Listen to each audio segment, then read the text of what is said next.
Hello, welcome everyone.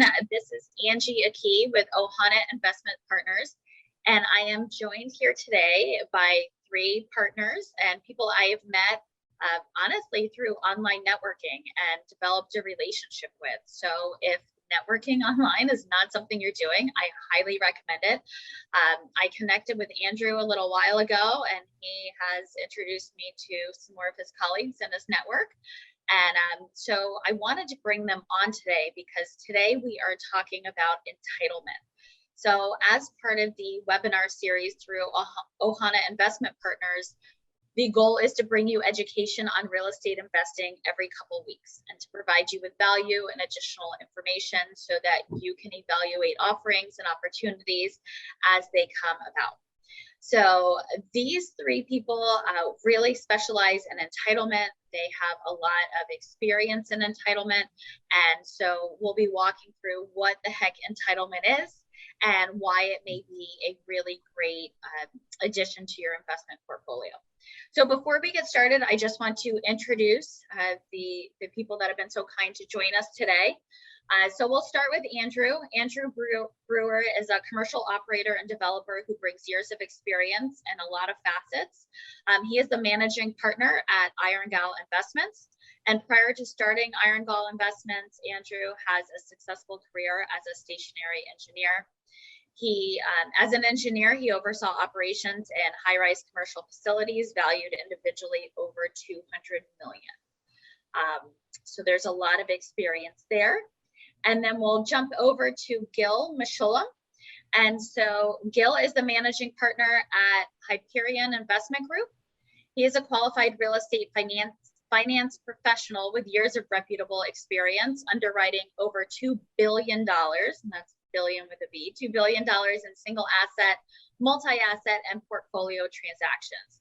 Gil has an acute understanding of real estate economics, underwriting credit, and real estate transactions. And last but not least, we have Vivi Nguyen with us. Vivi Nguyen is a real estate investor, and she is focused on residential, multifamily, and ground-up development. She's acted in various roles as an owner, a transactions manager, and operator at several real estate investment companies in the Austin area over the past 6 years. She's overseen the acquisition, rehab, and disposition of over 3,500 apartment units. So that being said, we're going to admit a couple people in. Okay.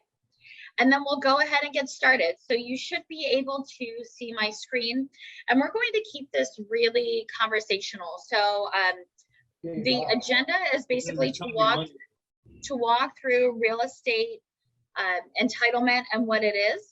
And so we'll walk through some general information, and then Andrew, Gil, and Vivi, if you have anything you want to interject, please, by all means, just interject. You don't need to wait. And then at the end of the general information presentation, I'll turn it over to Gil, and Gil has shared with us a case study. So he'll walk through an entitlement case study so we can dive a little bit deeper into entitlement and what that may mean in terms of an investment. So with that being said, we'll go ahead and get started. All right, so real estate entitlement. Real estate entitlement is changing what the land can be used for via zoning. It's determining what specifically will go on the land and things like building design, materials, height, overall appearance, and interior design. One second, sorry, for some reason,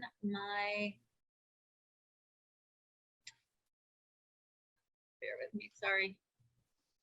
There we go, now I can advance it. My mouse was not cooperating with me. Okay, so this is what is entitlement continued. Making sure any potential projects adhere to local codes. Local codes look at things like safety, access, drainage, flood mitigation, and parking.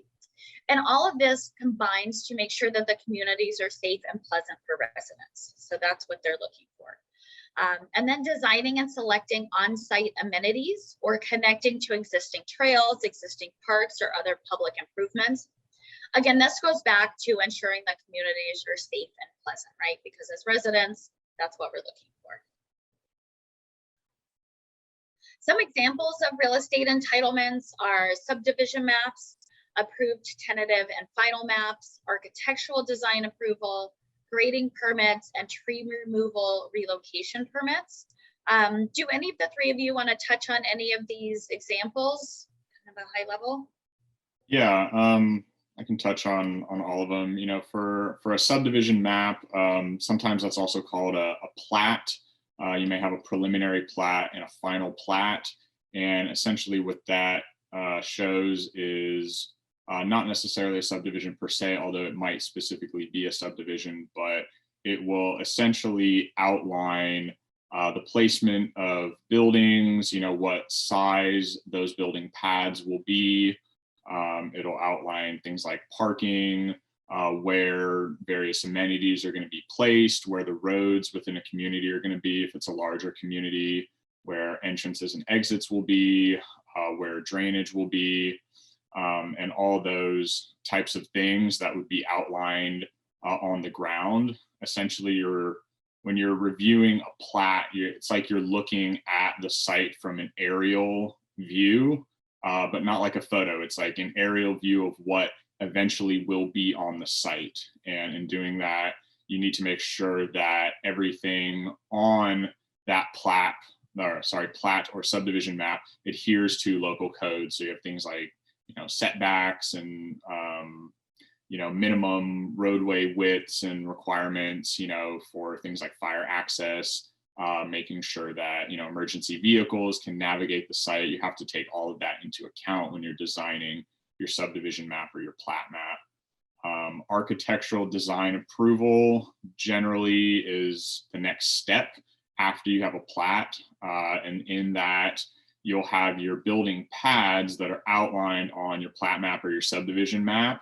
And then the architect will use that base and those dimensions and create a building that can fit into that space. Generally, your architect will want to work with your civil engineer to make sure that they can design the building that you want to see there with the rough dimensions that the civil engineer has given.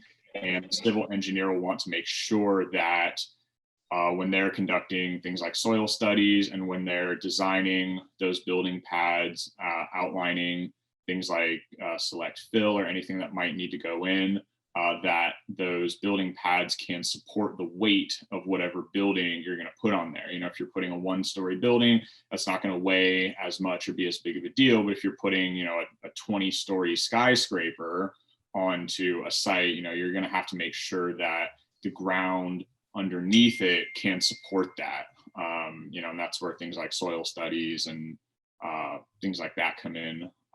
For grading permits, that has to do more with the slope of the site. You want to make sure that, you've properly accounted for structural engineering to account for grading, because, if your site is sloped pretty heavily, usually over a 15% grade, you start to have more expensive structural engineering work that needs to go into a project, which can increase your cost a lot. So, if anyone's ever seen, photos of houses, built into cliffs in, places like California, you see like somebody's mansion kind of, overseeing the ocean on some really steep cliff face. There's a lot of structural engineering that has to go into that. And a lot of that comes back to the grading on the site. Something like a cliff is going to be, really steep grade, but you will have sites that have less of a grade, but you still have to engineer around that. So that's a very important part of it, because your costs can skyrocket very quickly if you're not paying attention to that. And then tree removal and relocation is a bigger deal in some areas than in other areas around the country. I'm located in Austin, Texas, and in the Austin and San Antonio areas, tree removal and relocation is a big deal. Usually you have to have an arborist come out and survey all of the trees on a given site. So they'll go and they'll take notes of what species of tree is there, what the size of those trees are, and generally trees with a trunk diameter that's over a certain size, maybe it's 10 inches or 20 inches, will be classified as a protected or a heritage tree, especially if those trees are of a specific species. Here in Texas, things like cedar trees generally are not considered to be protected, but things like heritage oaks or heritage elms will be.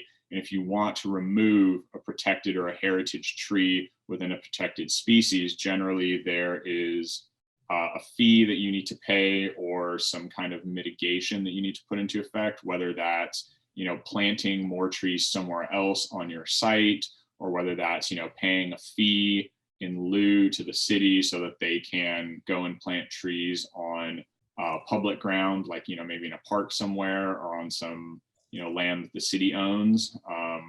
But that tends to be a big deal here in Texas, and it's more strict or less strict in other parts of the country. It's very location dependent. I know in Florida it gets a little strict as well, some areas. So. Okay, and some more examples are building permits, utility connection permits, and sewage disposal system permits if a septic system is required. Yeah, building permits are the permits that you get after your designs are approved. So, if you're doing a plat map or a subdivision map, or, trying to get your architectural designs through, you'll complete those documents. You will submit them with a formal application to, the city or the county or whoever the governing municipality is for your project, and they'll review them and typically send them back with some comments, and you address the comments and work through that with the city. And once the city approves your plans and says, like, yes, these plans that you've submitted do conform to our codes and ordinances, they'll issue you a permit, which you will then pay for. And once you have that permit, you can actually start doing physical improvements for the thing that you want. Like, until you have that building permit, you can't, go and start, doing anything on your site. You can't roll trucks in, you can't start, pouring foundations or cutting down trees or anything. It's only after you get that permit. So that permit's very important. Utility connection permits tie into that. Generally, there's a couple parts to that. One scenario would be if there are already utility connections that run right up to your site that are of appropriate size to service your development, then you're simply paying to connect to those existing utilities. That would be what we would call a tap fee or a meter fee. And that's, essentially you are buying a tap or like a water meter, or an electric meter or whatever utility that you're trying to tie into from the city, and they install it and connect the piping and utility lines that you've run in your site. And then that's how the city is able to track the amount of utilities, the utility capacity you're using, very similar to, like the gas meter or the water meter at your house that the city reads and then gives you your bill based off of. If you don't have utilities that are running to your site, generally you will have to negotiate to improve what they call off-site utilities, which are utilities that are not on your site, they're off your site, but you may have to improve those utilities in order to get service at your site. So for example, if a city or a municipality, says, hey, you're going to be building, say 200 apartment units on this site, and in order to get water service to those 200 units with enough capacity and water pressure and everything to service that, you're going to need a 10-inch water line. And as the city, we only have a 6-inch water line available and not enough capacity. You as the developer might have to go to the city and say, okay, we will pay to upsize your city line so that we can have capacity to do our project.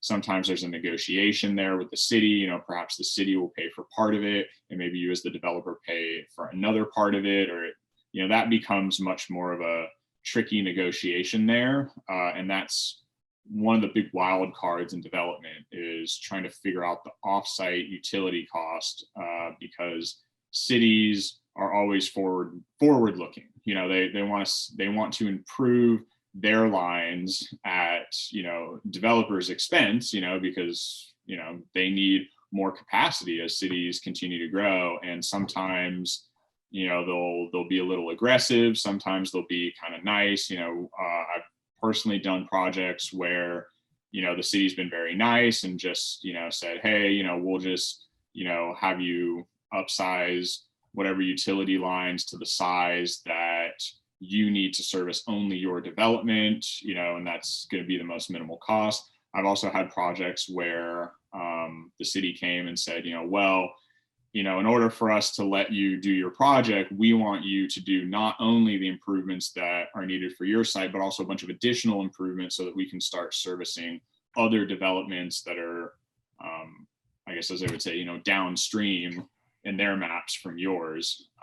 So that's kind of a tricky thing, but there are permits that go along with that. You have to get permits to do those improvements. And that's a negotiation process. So it sounds like there's so much like back and forth negotiation, right, between the city, whatever architects you're using as well, right, attorneys and whatnot. There's a lot of back and forth and negotiation, and at the end of the day, collaboration, right, because everyone has to be on the same page. Yeah, it's really a team effort.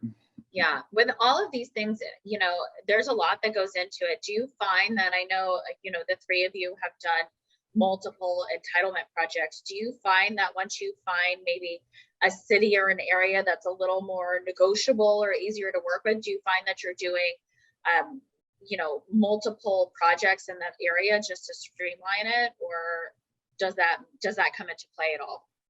It's definitely preferable because, cities are not some, separate, monolithic entity, right? It's just a gathering of a bunch of different people that live usually within that city. And, they're people, they're individuals, they have their own viewpoints, what they want to see. And so once you start to know people within a city, you get to know, city council members, city planners, city engineers, all those folks, you kind of get an understanding for, how they lean, what they want to see, what they're going to be looking for in your submissions, what some of their, touch points might be as you work through a process. And having that kind of in-depth knowledge of an area can be invaluable, especially if it's a city or an area where it's more of a complicated process. There's some municipalities are really easy to work with and they don't really care, what you're doing one way or another. There are some that are, kind of sticky. They want to see their city growing in a particular way. They want to see specific things going into their city. They have a development plan in mind that they really want to strictly follow. Maybe they don't want to see some of a particular asset, and knowing how cities are leaning there can be valuable, because the last thing you want to do as a developer is just go out and, buy a piece of land and say, oh, I'm going to go and, develop whatever it is I want to develop on here, and close on that piece of land and get investor money in and, kind of start down this road, and then go to the city and find out they're like, oh, well, we actually don't want to see that kind of project here. Then you're really in trouble. You want to make sure that you're addressing all of those questions ahead of time. You want to be really transparent with the city. There's no point in, hiding anything from them or holding anything back, because those things will all come out later. It's a collaboration. You're dealing with so many people and they're going to be looking at your plans so in depth that you may as well tell them exactly what you're thinking, what you're going to try to do up front, and identify if they're going to have any problems with it at all. Yeah, I know we were talking about kind of offline, right, mitigating risks with entitlement, and that's part of it, right? It's just being very upfront with, this is the project, here's our intention, what is your feedback? So before approval is provided for entitlements, obviously supporting documentation is required to verify that the land is suitable for the improvements.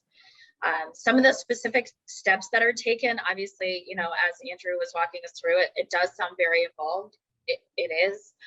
There's in-depth site studies and analysis, including ordering and analyzing third-party reports with including environmental assessment, utility assessments, drainage, soil surveys, topography, and tree mitigation. In addition, you're looking at site planning to determining the building size, right?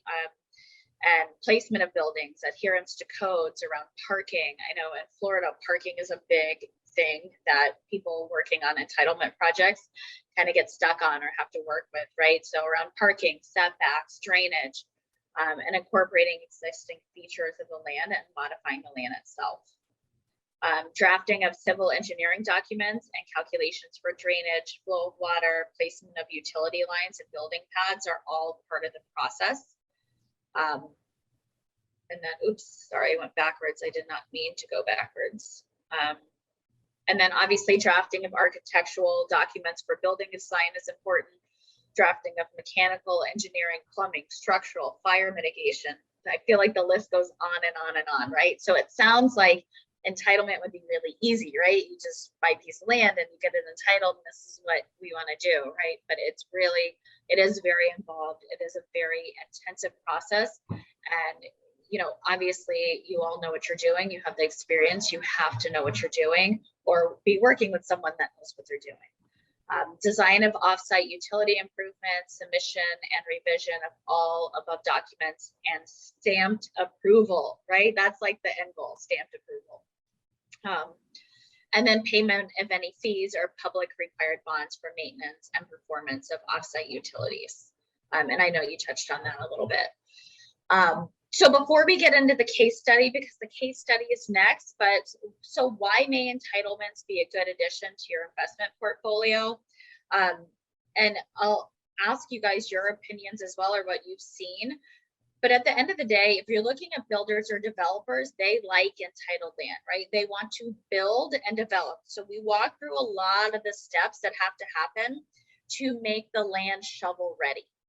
So builders and developers want to come in and they want land that's shovel ready. And quite frankly, they're willing to pay the premium for that. So they don't have what they see in their mind as a headache, right? They don't have to jump through all these hoops. They don't have to take the 12 to 18 months, and you guys can talk about time frame in a little bit, but they don't have to take that time to get the project entitled. They're there, right? With their, in my mind, I'm a very visual person. They're there with their hard hats and their shovels and they're ready to go, right? I realize they're not shoveling, but they're ready to build. So do you, either Gil or Vivi, have any feedback, or Andrew, on another reason why it may be good investment? Yeah. Go ahead, Gil. Yeah, I mean, look, besides that, it's, I understand people will have a concern about cash flow, right? It's a very different type of play where you're not seeing, cash flow coming up front. But what we're doing is, as long as you have, in my eyes, the right partners and you have the best experience, I almost look at it as a bond. It's really a checklist at the end of the day. And as long as you work with the city, you work with the architects, you work with the civil engineers, you are really, there's not much to really worry about because these players are doing everything you're supposed to be doing. And also by buying land, and since there's usually nothing there, you're able to get it at a much cheaper entry point, thus also mitigating your risk. And also when you're able to then bring it to entitlement and having it fully permitted, again, like you were saying before, you get that premium. So that premium is, another plus that makes it a more lucrative investment, because you got to think about where all the players are. You want to have a different niche than most players. A lot of players are right now doing the value add. A lot of players are doing development. They're doing these single family portfolios.